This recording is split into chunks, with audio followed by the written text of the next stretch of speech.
college student athlete Pat Mullane and head coach Jerry York. Coach York, would you please make an opening statement? Yeah, first of all, I'd like to express our real sincere thank you to the committee here in Providence. I think it's a terrific site. We've been here in the past. I've always enjoyed coming down to play. The committee did an outstanding job as far as logistics and game management. I thought the crew from Atlantic Hockey was also very, very strong. So those are really two positive statements. When the site is excellent. The officiating crew I thought did an outstanding job. So, and now you got to give credit to Union. I thought they beat us fair and square, and really are a very, very strong hockey team. We knew that going in, watching tape of Union. We talked about that last year. They were an eyelash away from playing us in the championship game as far as getting by Ferris last year. And, so I knew they were going to be a difficult team to play, but I was even more impressed watching them play tonight. So, the 1-0 lead after one, I thought we had to bury some chances. We had some good scoring opportunities that just didn't go in the net for us, either real good saves or just missed opportunities. But then they just kind of built in that lead. The early 4-on-4 goal was a critical goal against us, and that kind of took that 1-0 lead to 2-0 really early in the period. We were getting ready to go on a power play, and we never quite got to the power play situation before they scored the 4-on-4. But I've got a great captain next to me. He's won a lot of trophies here at BC, and has been exemplary in all facets of being a student athlete. I know he shares the disappointment that I share, not moving on to the championship game here, but nobody promises it's always going to be easy. So, Thank you, Coach. We'll now open it up to questions for Pat. Please direct your questions to Pat and identify yourself and your media organization.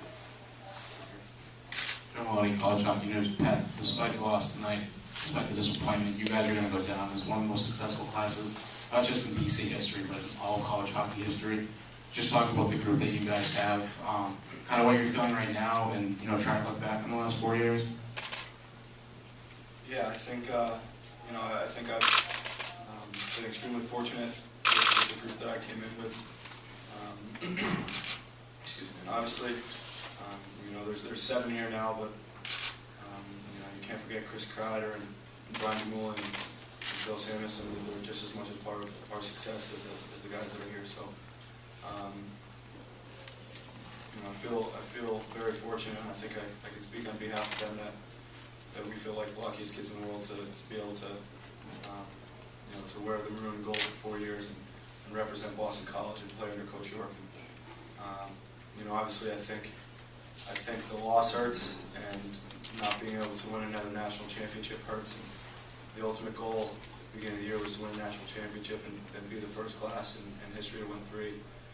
But I think right now the pain is knowing that I'll never get to wear this jersey again, and it means so much to me, and it's been a lifelong dream of mine to wear this jersey.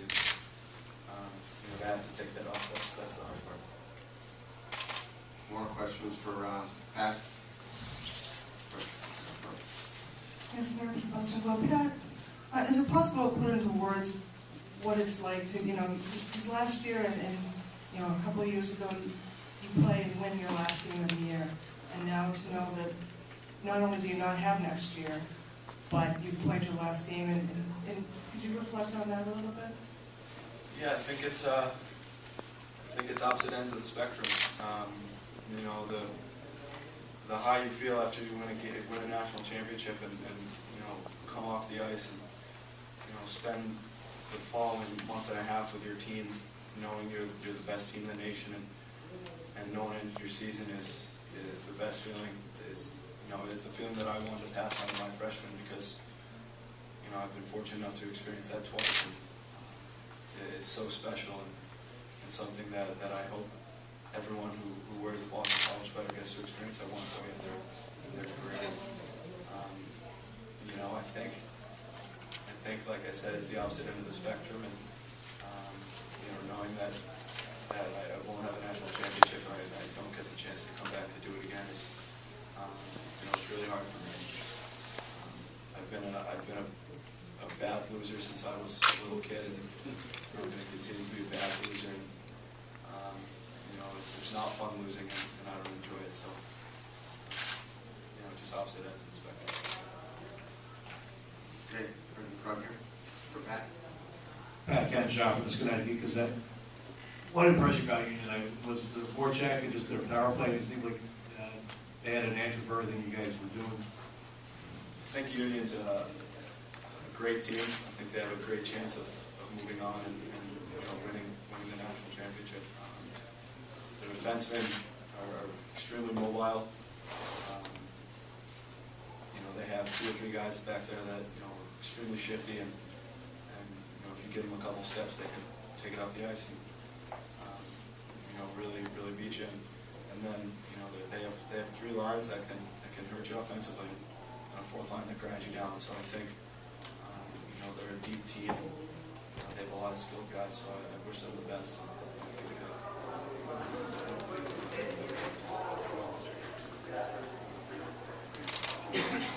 Pat, if you could just talk about Patch Albert specifically within your class. At BC you guys are playing with, first round draft pick, second round draft pick. Patch Albert was a walk-on, someone who became one of the more important players on a very good defensive core. Yeah, I think it's a true testament to how he is as a person. He works hard, and he comes from an honest family, and that's the way he plays hockey. He knew coming in that nothing was going to be given to him. And he worked hard for it, and he scored his first goal in the semifinals.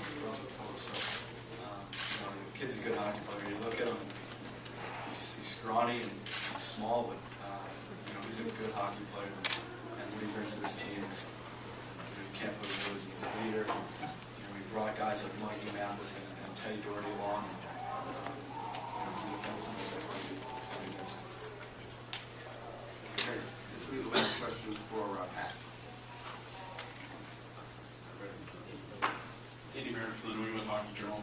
Pat, it's been a long year, and there have been a lot of ups, there have been some downs. It's been a pretty tumultuous year for a team that usually kind of has a pretty even keel. Can you talk about what the emotions have been like this year, from your coach making history to injuries that have knocked out key guys to even your coach taking an injury, that kind of thing? Can you talk about what the emotions have been like and how hard it's been to sustain a consistent effort this year? Yeah, I think, you hope at the beginning of the year that no one's going to get injured, and you're going to, smooth sailing the entire way, but I think that's pretty unrealistic. And, some years you get lucky with a few injuries, and other years you have more than others. So I think, we have to play the cards we were dealt, and understand that, if we're missing a couple key guys, that we need to find ways to win without them. And obviously, it's difficult having Kevin Hayes out and having Coach out, and Patch Albert for so long, but got to find ways to win. And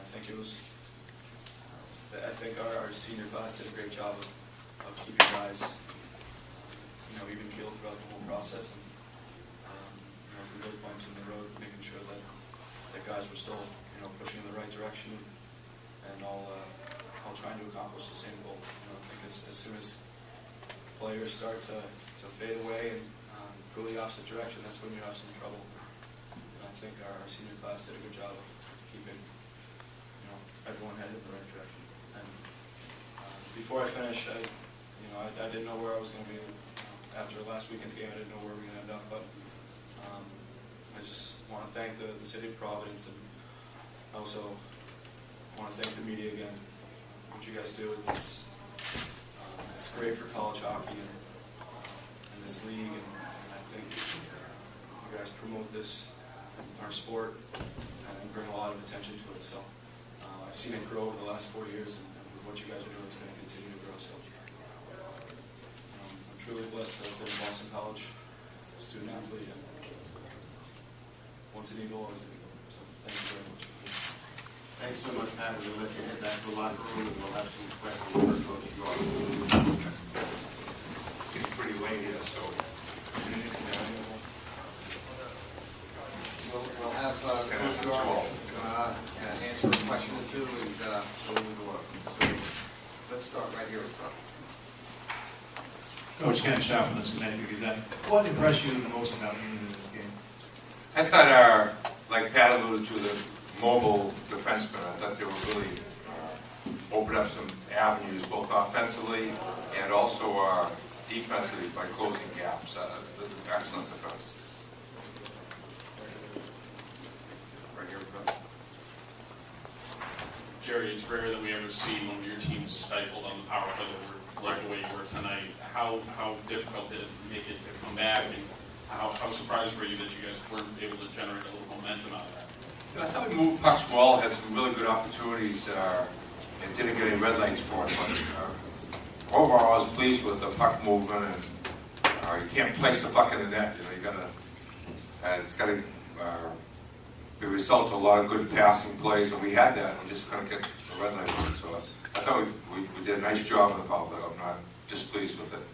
I'd rather stop their power play. That was the problem. Right here. Coach Brian Sullivan with U.S. College Hockey Online. From your game plan, where were the biggest holes in the execution? You know, I think failing to stop their power play, and like we talked about our inability to put red lights up when we had our power play. I thought we moved pucks very, very well. You know, the goaltender made a big save. There was a block in front. It was just a mad scramble, and puck didn't get in the net. But that was just missed opportunities. When we failed to defend properly, they had goals on the power play. So special teams was a key part of this equation tonight. We'll have one last question. Greg Joyce from the Heights. Coach, as Pat was saying, it's kind of opposite ends of the spectrum from last year, but how much have you seen the senior class stand out on the high end and on the low end? Well, they've been terrific, you know, and like Pat alluded to, you know, Chris Kreider and Brian Dumoulin were certainly key players that were, you know, elected to turn pro on us last year. So, but the class that stayed, you know, Pat Wade, Pat Mullane, right through Steve Whitney, they're really some incredible players there. Brooke Styroff, Patch Albert. It was a good nucleus of players. Very, very proud of what they've done at BC. Okay, thank you.